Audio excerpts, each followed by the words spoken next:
Today's topic. I am not passionate about YouTube. What about you? Are you passionate about YouTube?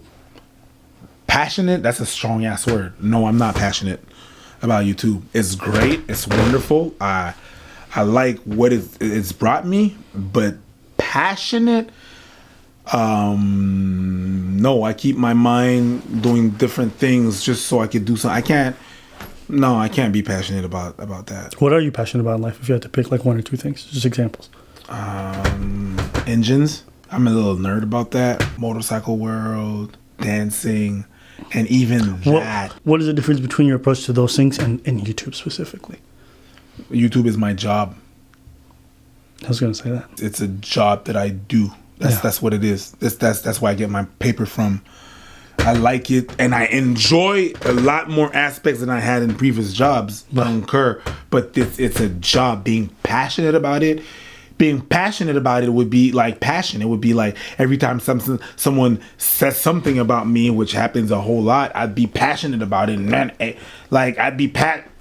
I don't read all the comments. Like, I read the comments like when the video is out, then I read it at the same time I listen to the video. But other than that, I'm not passionate about it. I understand the woodwork and what it takes for me, to go do my job. Mm-hmm. But when I clock out. People right now, we're about to reach 1 million. Okay, subscribers. It's the people that tell me, yo, you're about to reach it. Yes, I'm not like blasé. I'm not, man. It's just cool. Yeah. We work towards that goal. That's the goal. On to the next goal. It's part and parcel why I think like the outro still says 63K subscribers. It's just to remind you. Yeah, because how we were at 63K is how we are now. Yes, I don't think it should change either. Yeah. 63K. It says 63K. Leave it at 63. Yeah. Motherfucker, if I could find one that says 25K, I put that. Just to remind you. Yeah. You know, I think the reason why I say I'm not passionate about it, like if I compare it to like stand-up or dance, I feel like in order to be passionate about something, you have to suffer. And you don't allow yourself to suffer? Not with YouTube. No, because the minute you don't want to do it, you don't. Stop. But dancing, watching yourself not being good at a video and try to improve that, you just that's like you want to do passion. Of course, we want to improve the product, but we don't take every offer to make money. Yeah. More importantly, it's like when I think about stand-up and stuff like that, I enjoy the process of challenging myself to be extremely uncomfortable, to do all kinds of... I think with YouTube, there's definitely we've settled into a very comfortable, pocket. Yes, sir. We have our system. We're good with it. We have fun with it. Yes, you know what I mean? It's just me and you talking. Yes, sir. You know what I'm saying? But I don't think we challenge ourselves on YouTube at all. With comedy, there's passion in comedy. Hell yeah. There's more passion in running the open mic that we have than running this. I'm not saying that there's not more work or whatever or whatnot. Yeah. It's just that, the way we came at each other, like, okay, no, this bit is not funny, B. Yeah. It's not this. And trying to work it. And no, we cannot put that person because it's going to mess up the show. I'm passionate about that. Yeah. I think it is also because it's hard to be passionate about something that feels so impersonal in a weird way. Yeah. Like when I do stand up, I can go from like doing 1,000 people show and people are applauding and going wild. Then the next day I go to open mic, I bomb, and I just can't wait for the next process and writing and improving on the set, right? When I do this, I drop the jokes and it's just numbers. And I know it's real people and I know it means a lot for you guys. So some of you guys message us in and I'm happy and grateful that it helps you. But when it comes to the actual work itself, it's hard for me to like get a huge amount of emotional satisfaction or any kind of like sense of achievement. Part of that is the way the environment is shaped, the numbers, and it's just the red arrow when you're doing worse this month and the green arrow when you're doing better, and it's all these random numbers you can't really always understand. But another part is our approach. We don't approach it from a place of passion or an artistic way. We don't approach it from like, how can we be really creative? We're just like, we'll just fill this in and just chit chat, and that's it. You see two people grabbing a coffee and they talking. That's what it feels like. But it's like we're facing a camera and there's a light behind it. Mm-hmm. You know what I'm saying? Yeah. So that's one of those weird things that I had to acknowledge recently, because I saw everyone else's excitement over the YouTube channel and people were like, why aren't you excited? I'm like, I think it's cool. And don't get me wrong, I'm grateful because again, at the end of the day, it still supports the people around me.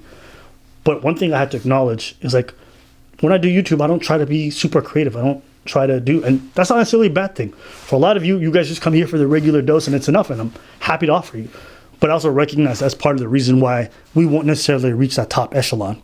No. We're not reaching, or we're trying, which, good or bad, maybe we're taking it for granted. There's a lot of different perspectives to come out of it. Well, I haven't reached it, so I don't know. Yeah. I don't know. I don't know what it's like. Can we reach it with keep on doing what we're doing? I don't know. Yeah. I know what it takes for me to come here and to generate laughs. I know how to do this thing. Can we? We'll see. But it's a job. That's why, like, whenever I stop clowning YouTubers and influencers, it's a job. Yeah. It is a job, but you have to invest yourself. But yeah, a passion. Oh no. Yeah. People's like, so when you used to dance, I still dance. Yeah. No, I have to dance. So when you used to DJ, no, I still do. I can't stop that. So when you used to do comedy, no, it's not because you don't see it that I don't do it. That I would be. Yeah. I would say that would be. But there's a joy there. There's like there's a struggle there.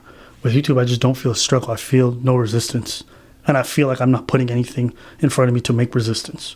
I'm just chilling. Stand up is like there's those ups and downs. Within a set, I'll get more excitement from a stand up set, with the dead moments and then the high laughters than I will from this. Yeah. Because there's no real uncertainty with this. I mean, yeah, there is. I mean, we could stop. We could stop. We could. Well, That's on my side, self-imposed. yeah, self-imposed, or even on the platform. The platform, we don't know what can happen with that or whatnot. But then again, that's why I do other projects and like that. I try to diversify, but I try to diversify just because I need a challenge as well. Yeah, but that's not the same as uncertainty within a craft. Like, yeah, of course. That's what The you're whole industry could just collapse at any second, of course. But my point being is like, it's not the same as the first person feel you get when you're dancing and you're going through a song and a breakdown happens, or when you're really in a movement pattern or whatever. It's just different. It's just different. I agree. Yeah. And I guess it's just weird for folks who don't understand. We're like, what do you mean you're not excited? Like, I don't know. I've never been like that with YouTube. I just do what I have Or maybe to. it's just the fact that I like the meanings of words. And excited is not the right word. Passionate is just not the right word. I like what I do. I enjoy what I do. I'm happy, humbled. I'm grateful for what I'm doing. That I'm in that position. I've been able to have that. But passionate is a strong word. It is. But we do have that in our life. We have passion for certain crafts. So I was just always thinking, like, why not for this? You take the fun, because it's a job. You take the funniest video that I think of Abba and Preach. I got 2 of my top 2s. All right, I watched them, and it does not. It's funny. I'm gonna laugh, but it does not equate the joy of the feeling of, let's say, when I'm on a dance floor and I hear ay Micaela te voto, ay Micaela. That gets to me. Yeah, And when we're at a club and then there's a song that pops up, it does not equate that. Or whenever, like, I'm next to my friend DJ and he asked me to drop a track, and I drop the track and the people go wild because it's a track, because there's nothing better than not hearing the song that you wanted to hear, but hearing the song that you didn't know you wanted to hear. Yeah. It doesn't equate to having a stand-up ovation from stand-up comedy or just having a room. It doesn't. It doesn't, right? Yeah, that's a good point. It's interesting. It doesn't mean I'm not putting down the YouTube game, though. Yeah, no, I'm not. I'm just saying it's just 2 different things. No. So those are our thoughts on the matter. Thought it'd just be cool to have a conversation about that. But what do you guys think? Yo quiero mi morena, tan rico que se ve mi morena. Mira cómo mueve, así mi morena. Mira cómo goza, mi morena. Mira cómo toma mi morena. Tan rico que se ve mi morena. Mira cómo mueve, así mi morena. Mira cómo goza, mi morena.